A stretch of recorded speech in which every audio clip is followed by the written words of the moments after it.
Now there's real estate and then there's action protection. So my guest his name is Scott Royal Smith, and he is a real estate investor and an action protection attorney. And he became an entrepreneur while still in law school, purchasing and running his own an auto mechanic shop to pay his way through school. And after graduating, Scott then began his law career as a high-stakes corporate litigator.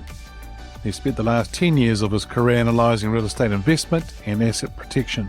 Today, Scott's the founder and CEO of Royal Legal Solutions. Had a great conversation with Scott, and we talked about various things in relation to leadership and leadership's changing and so forth. And one thing we talked about is that people have a lack of fulfillment. And so it was a great question we were asking, or he was asking actually, which is, how fulfilled are you? And then, how do you show up as a leader, something we talked about? And then having clarity around what you are seeking in life or in business and things like that. And then find out what you are as a true leader. There's some really interesting discussions around that. But the thing here is that he talked about that right now is the time to make the change. And so I had a great conversation with Scott. So listeners, what I'm going to encourage you to do now is sit back, relax, and enjoy the interview. Welcome to Leadership is Changing. Each week, we and our guests provide information and insights through exploring leading change. This is taking your leadership to another level by finding the balance between executive excellence and personal well-being through stories that inspire real change. It's time to adapt in our fast-moving world when leadership is changing with your host, Dennis Giannoutsas. Hey there, listeners. Welcome to another wonderful episode on the Leadership is Changing podcast. Great to have you with us. And I've got a wonderful guest with me today. His name is Scott Royal Smith. And Scott is a real estate investor and asset protection attorney. Scott, a massive welcome to you. Really great to be here with you today. Excellent. Hey, Scott, whereabouts are you in the world today? Currently, I'm in Nosara, Costa Rica, preparing to go to a week-long advanced meditation retreat with Joe Dispenza in Cartagena, Colombia. But most of the time, I'm in Austin, Texas, southern Utah, outside of Zion National Park, or in upstate Washington, outside of Cascade. Excellent. I love Texas. Being in New Zealand, they've said to me a few times, do you want to move to the US? I'm going like, yeah. And they go, where? And I'll go, Texas. They're like, what? And I'm like, no, I love it. I think it's a great place to be. And Scott, I've given our listeners a little bit of an introduction to you. Tell us more about you, about your background.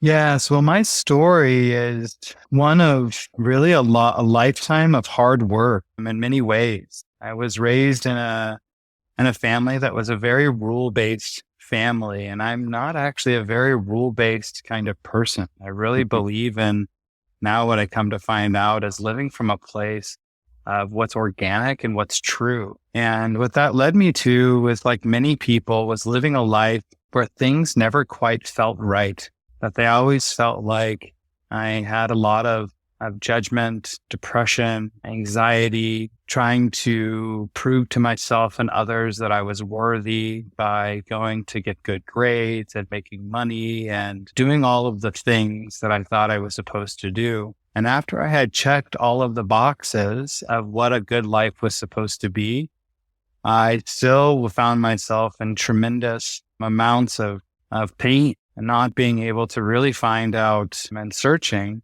of how am I supposed to live in a way that serves myself and serves others. And this led me through many trials with struggles with trying to have healthy relationships, trying to be very conscientious about what substances I put in my body with alcohol and other things that would be masked for a deeper underlying lack of fulfillment. And it's been here inside of the last 7 years that those areas of my life really shifted as I started to really commit to living a life that I felt was true for me. In making that commitment, what I found was that I could live a life that was true for me, putting myself first. And then from that place, all of the relationships in my life became better in my business and personal life. I made more money. I had more fun.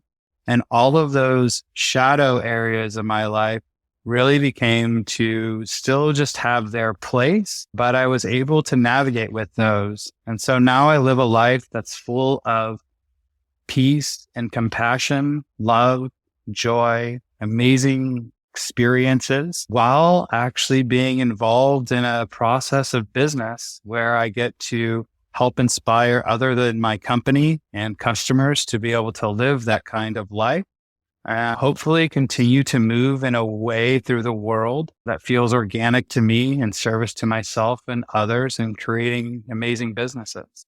That's fascinating, what you've just shared there, because I think that for some of our listeners out there today, and probably in the future as well, is that they are going to, they live a life that may be not fulfilled. They are living a life whereby, probably out of fear, in the sense of, I don't have enough money, or I need to go and do some work to do things, or I better do this because a lot of it is rules based. But something you just said before, which is about the lack of fulfillment, I think is really quite key. Because if we are living a life that is fulfilled and we're doing things, I think it's important. Today, Scott, are you feeling that, or do you see around, especially say in the US and other countries, because I know it happens here as well, are you seeing people, leaders today, who are living a life that I wouldn't say it's a lie, but it's more of it's not them. They're living a life, they've got this mask on, and they're living a life that's not them, and they should be living the life that should be them and should be more fulfilled. What's your thoughts on that? To answer this question, all you have to do is sit with anybody and ask them, how fulfilled are you? If you were to rate your life and your happiness on a scale of 1 to 10, where does it sit? Some people that I've met that are worth 10, 50, $100 million, some billionaires that I've sat with will tell me my happiness level is at a 6. So I'll then ask them, what is it that it would be at a 10? And they almost never have an answer to that. Their first response will always be reflexive, to say, what would a 10 look like? What would I have? And what would I do? And it's at that point that I almost always have to ask them, no. What would it feel like to be at a 10? Yep. And from that place, you're able to access a different question. And the basis of that question, of once you can define what a level 10 experience of life would feel like to you, then you can start to build everything else after that. Yep. So the problems that we're running into is that people are not lying. It's that they just don't have the right clarity of what it is they're really seeking. Yep. I love it. The clarity of what they're actually seeking is fantastic in the way you've just said it. And also that question, how fulfilled are you? And it's interesting how they say 6 out of 10, even though they might be a multimillionaire, very successful in life and other things as well. But there's something that's missing for them, obviously, because they don't have that clarity. And when I'm working with people, execs, coaching them, things like that, and even if it's a career move or they're wanting to do a transition in their life or their business or whatever it is, I always ask the question, where do you want to be in 5 years or 10 years? What does it not only look like, but how do you feel when you're there? And I think what you've just said there, what it looked like versus what it feels like, they're two different things, right? Totally two different things. And I think the feel like is actually putting you in that position as if you're already there, and it's an emotional thing. And I think it's spot on. It's just brilliant in what you just shared there. If I could offer you a piece to this as well that's been in service to me and some others that I've worked with, is at the end of the question of what does it feel like, as you phrased it, in say 5 years, the next question that always comes to mind for me is, why don't you feel that way now? Can you choose to feel differently now? Or do you have to wait until something else outside of you changes so that you can feel differently? My experience has led me to believe that feeling differently is available to all of us in the present now, though it takes some training about how to do that. And once you're able to access the tools and the disciplines to be able to feel differently now, to feel how you want to feel now, regardless of everything else that may be going on, from that place, your energy level skyrockets. And I don't know about you, but sometimes I'll feel a struggle to go do things that I feel would be serving to me, like going to the gym. And I'll tell myself the story that, oh, well, I'm too tired to go to the gym. However, when I first focus on, well, how can I feel right now? Then my energy level then increases to such a level that now going to the gym or doing whatever is the thing that I need to do becomes easy, because it's not hard to go to the gym when you're bursting of energy. And in fact, you feel like I need to go to the gym because I have so much energy to burn off. So my recommendation to people is stop trying to do so much and start looking at how to feel right. Because when you feel right, you'll have so much energy that everything you need to do will become effortless. Yeah, I love it. And Scott, what you just said, sharing there about the fact about how can I feel right now, I like that, because the thing is, some people are trying to go from a 6 to a 10 straight away. And I'm like, well, hang on a sec. Well, how will you feel right now if you're a 7 or an 8? In other words, we could take some stepping stones to get there, because sometimes that leap from a 6 to a 10 for some people is like, well, that's huge. But I could go from a 6 to a 7. And, you know, as you're saying about going to the gym, but thinking about it, even like this morning, getting out and doing what I have to do in my daily exercise, not because I have to, see my language there, right? Have to. It's because I'm wanting to. And also I know how I feel when I've done it or when I'm doing it. And so it's really interesting where people are at and the way that mind of ours works and how we can actually work in a way that's actually going to serve us and others around us. Absolutely. The brilliant part for us is that we actually don't need to figure this out.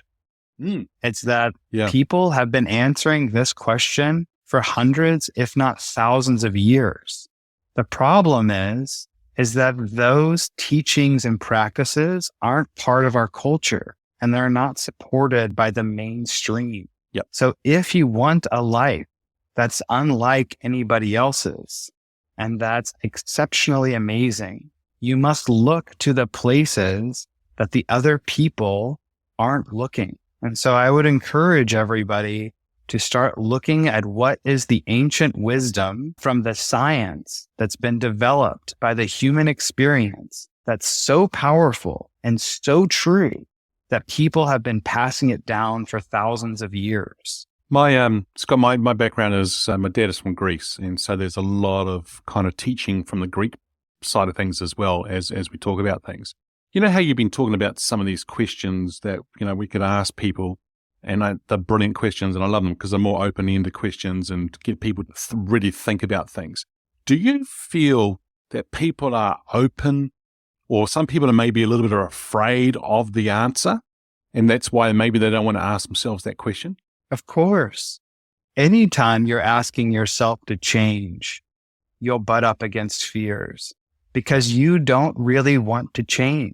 What you really want is to be comfortable. For most people, they're only willing to change because the suffering and pain of life became so intense that they were forced to have to do something different. To be able to grow along a path that looks like the one that I'm describing to you, you must get comfortable with being very uncomfortable. You must be able to confront what will be the fears that I have if I change. Will my family still accept me? Will my social circle still accept me? How will I perform in my business? How will I be with my children? All of those fears will become present, and all of them have no basis in reality. Because when you do the path that I'm describing to do, you become the person that everybody wishes you were and the person that you wish you were, because you become the person that's more true to you. And if you have ever met somebody in your life that when you meet them and you look in their eyes and they seem calm, at peace, present, clear, strong, are those the qualities that you want for yourself? If so, then adopt these practices and start searching, because you will become the greatest version of yourself and life and the relationships, the money and everything else that you want will naturally flow to you because you can already see that in the people that you admire. So listeners, what Scott has just shared may be a list of things that you may want to write down and start looking at and observing yourself and start talking and asking yourself these questions, or the list he's just shared with us as well. So rewind if you need to, or re-listen to this episode again and write those down, because they're very important things that Scott's just shared. Scott, now we're talking about leadership and so forth as well. So how did you get actually into leadership? I started a company and stumbled my way into it, really. Good on you. That's good. And so the company being, is that the one whereby when you were an entrepreneur, when you were in law school, you purchased and ran an auto mechanic shop? Or is it the legal business you're talking about? Well, the auto mechanic shop was just my first foray of a commercial building I purchased and running a business. And that's where I learned the very beginnings of the technicalities of what does it take, the skill sets of what it takes to run a business. What do you actually need to know? How do you do profit and loss statements, basics of marketing, sales, etc.? These things are necessary, but they're not leadership. Those are more like tools or management. My experience with real leadership only happened with my company, Royal Legal Solutions. And as we continued to grow and as I wanted to be able to make more profound impacts on my employees' lives and my customers' lives, knowing that those two things were going to be simultaneous. My experience with leadership is that much of all of the leadership tools that we see out there are really just reflections about the different modalities of which different people have been able to express a core truth, which is living inside the greatest version of yourself. And when you do that, how do you show up for yourself and how do you show up for other people? Each person is a little different. So they develop different tools and then write a book about it. That's why there's so many different recommendations on leadership. But finding what is you as a true leader is a very organic process. When you take it from the position of, I'm first going to commit fully into myself, and then I'm going to see what is the natural occurrence upon which I now interact with other people to lead them into being the best and highest versions of themselves. And perhaps along the way, it would benefit me to listen to podcasts and read books about how other people have walked the path that I'm seeking to walk, but because perhaps they've discovered little tools along the way that I can simply collect and put in my own toolbox to pull out in any given situation. But I'm always acting from the place that is what is true and organic for me inside of the experience of being present and clear with others. Excellent. Great sharing there. Wow. Very good. And the other question I got for you is, who's your favorite leader? Now, may have many, but who is your favorite leader? Now, this person can be alive or from history. But for Scott, who's your favorite leader? The person that I've actually been having a much closer relationship with has actually been Jesus. I've really been studying much more recently about how did he show up in the lives of the people who were around him. To Jesus, his people that he was leading, of course, was his disciples. So how did he show up and teach lessons to his disciples? How did he remind them of the basic truths to be able to realign their mind, to be able to continue to seek the right direction? Mm-hmm. With many of the people that work with us, the issues they have is not that they can't do the job right. They have all of the technical skills they need to do the job, of course, unless they don't. But let's assume that they do. Well, then why are we not getting the performance out of them that we need to? It's because there's either two things that are happening. One, they're not clear of where they need to be headed to. This is vision. Jesus was fantastic at constantly repeating vision. Or two, they're not connected enough with themselves to be able to see what is inside of themselves that is blocking themselves to be able to live organically and being present with what they need to do to be in pursuit of the vision. Jesus was always doing this. If you go back and just look at the stories of what did he do? How did he talk to the people? How did he teach lessons? How did he talk to his customers, which were essentially all of the other people that he was ministering to? I believe from there, we can actually be able to see how does an exceptional leader show up inside of every facet we might have in life.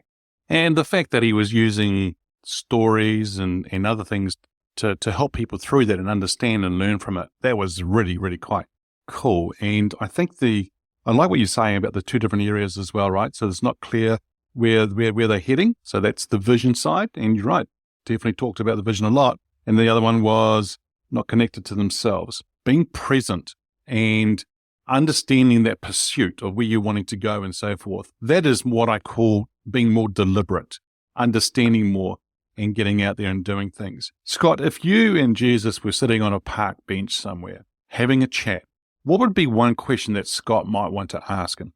I would love to ask him, what's the greatest challenge that he ran into of being present and clear?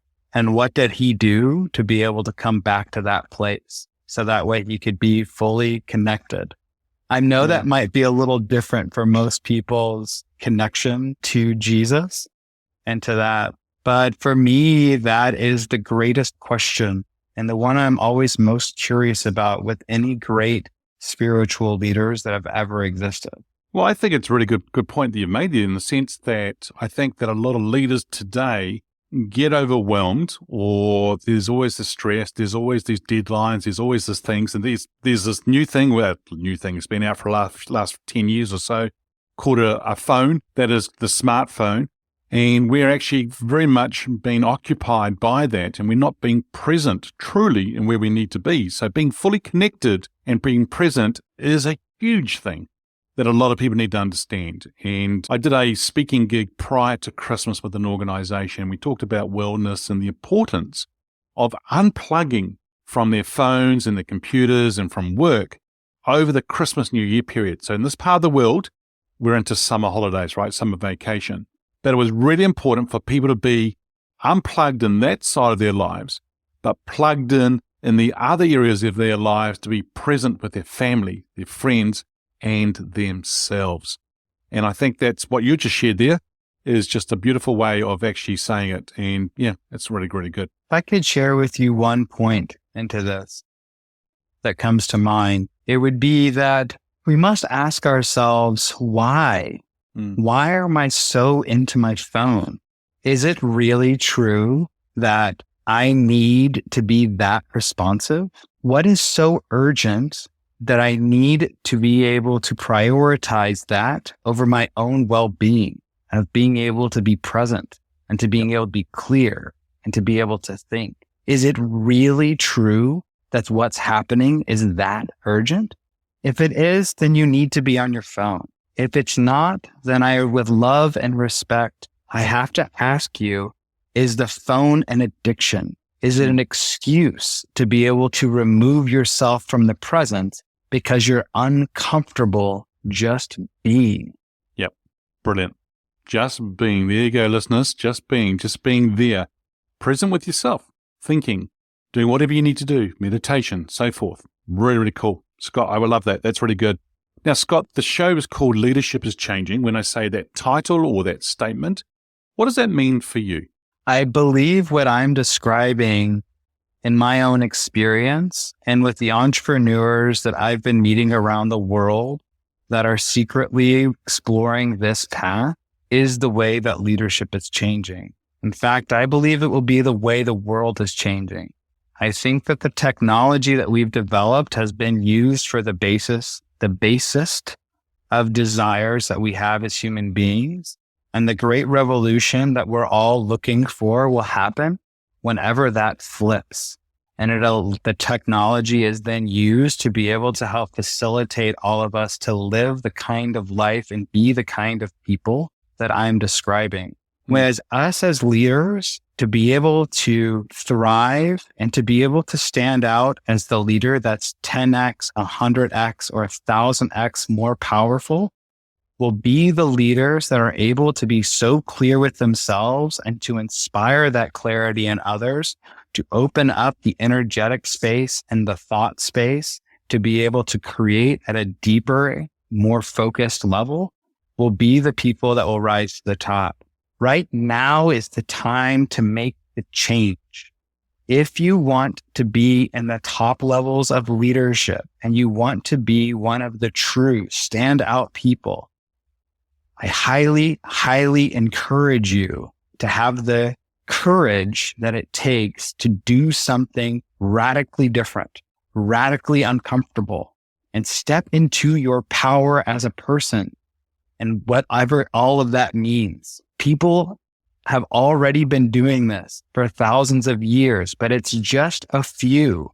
And now people are starting to come online, and they're coming online not in groups of one or two. It's in hundreds and thousands. You just haven't heard about them yet, but you will soon. And if you don't, you're going to be left behind. And that's part of my introduction to the actual podcast, is that a lot of leaders aren't changing quick enough, which means they run the risk of becoming irrelevant and being left behind. And what you just shared there, Scott, is exactly that. And it's right now is the time to make the change. And so I think a lot of people should be asking those questions that you shared earlier on, which is really good. And as you just shared before about technology and things like that, so technology is actually making things go a lot faster as well. But it's not the only thing. Data, business, from our social life, things are getting faster and faster. Maybe the pandemic made us slow down a bit in certain areas. What do you reckon a leader needs to do on top of what you've already shared? Do you think a leader needs to do to make them successful in this fast-paced, ever-changing world? Nothing. I think that this is enough. I think if you can get this right, everything else in life becomes simple and easy. At least that's been my experience.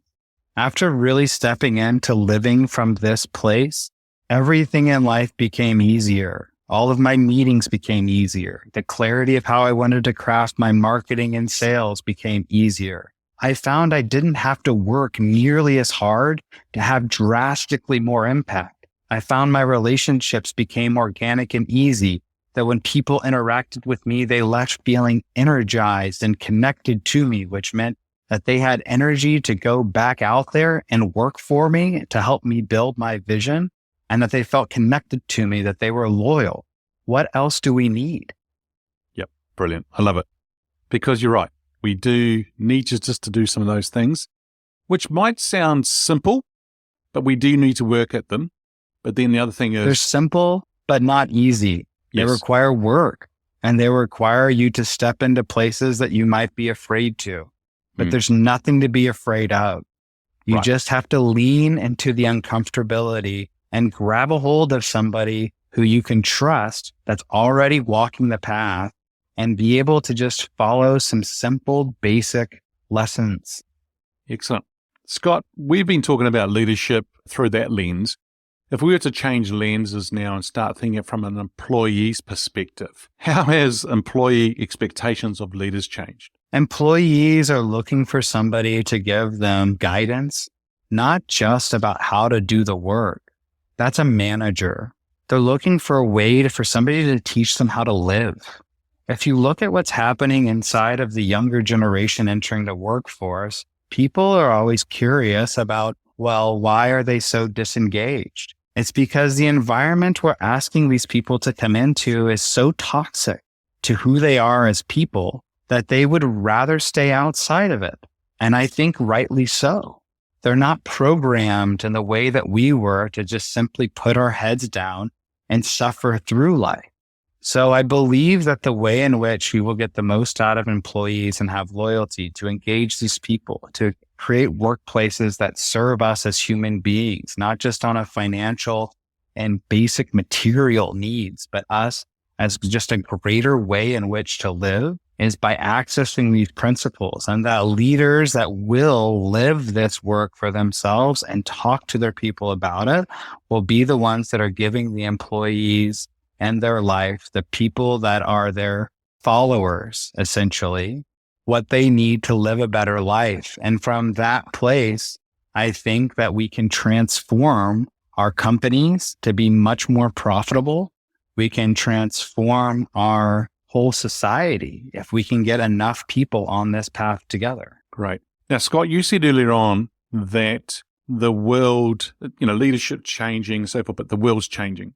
So if I was to get you to get your crystal ball out now and think about the future here, where do you see leadership being in 5 years? I think it will be people that, as these thousands of people that I've come into contact with and been in network with that are entrepreneurs and are starting to live in this path, as they begin to develop more of this way of living and being together and building companies from this place, what they will naturally start to do is start to harness technology, data, and the other tools that we have to be able to accelerate what will be this kind of growth that we have as individuals. And it will be very similar to every other kind of growth and every other kind of revolution that we have had, that it always comes from the place that something happens with people inside of the people that changes them. The people themselves shift.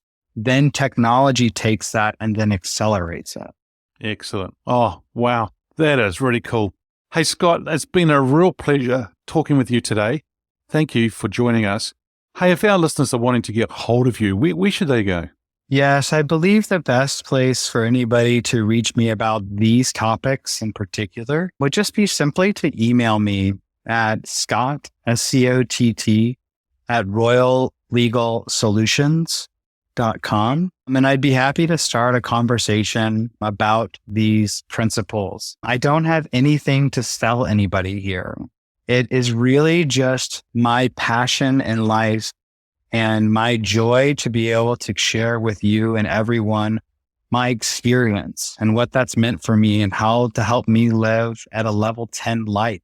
And if anybody is interested in learning more from me about how they can start on the path to be able to have what I have, and then email to me at Scott, SCOTT, at royallegalsolutions.com is the best place to reach me. Excellent. Well, Scott, once again, thank you for joining this episode and being with me. And hey, listeners, there you go. Now is the time for you to change. It is the right time for you to change. Go out and be fulfilled. Until next time, bye for now. Thank you for listening to this episode of Leadership is Changing with your host, Dennis Giannoutsas.